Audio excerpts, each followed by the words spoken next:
Hello guys, welcome back to my channel. So ఇవాళ వచ్చేసిన ముచ్చట ఏంది అంటే, రాహుల్ డ్యూటీకి పోయి రాగానే డైలీ పిల్లలకి ఏమన్నా కావాలా అని అడుగుతాడు.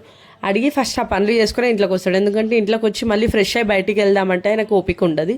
సో అట్లా అని చెప్పేసి ముందే అడిగితే పండుకి పానీపూరి తినిపి నాన్న చాలా డేస్ నుండి అడుగుతుండు అని చెప్పి నేనైతే చెప్పినా అనమాట. సరే నడువు అని చెప్పి తీసుకొని వచ్చిండు.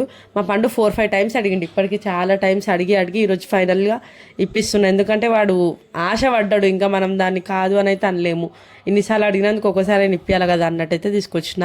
అదేం దాకా మీరు ఎప్పుడు పోయినా మీ పండునే తీసుకోపోతారు, మీ పాపని ఎందుకు తీసుకోవరని మాత్రం అనుకోకండి. నేను మా పాపని తీసుకెళ్తా, కాకపోతే మార్నింగ్ టైం తీసుకెళ్తా. ఇట్లా చీకటి అయిన తర్వాత మీకు ఎక్కడికి తీసుకెళ్ళాను, బయటికి. చిన్న పాప కదా, కొంచెం జాగ్రత్తగా ఉండాలి.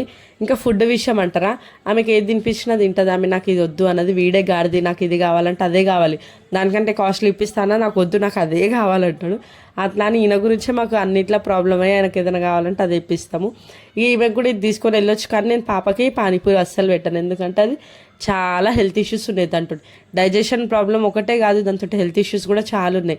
కాబట్టి మా పిల్లలకనే కాదు, మీ పిల్లలకు కూడా కొంచెం ఆలోచించి పెట్టండి.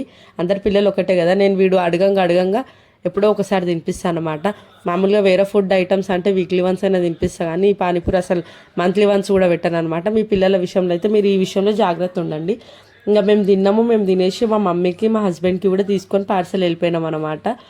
ఇంకా మీరైతే చాలా సపోర్ట్ చేస్తున్నారు గైస్, ఇట్లనే సపోర్ట్ చేయండి, సబ్స్క్రైబ్ చేయండి.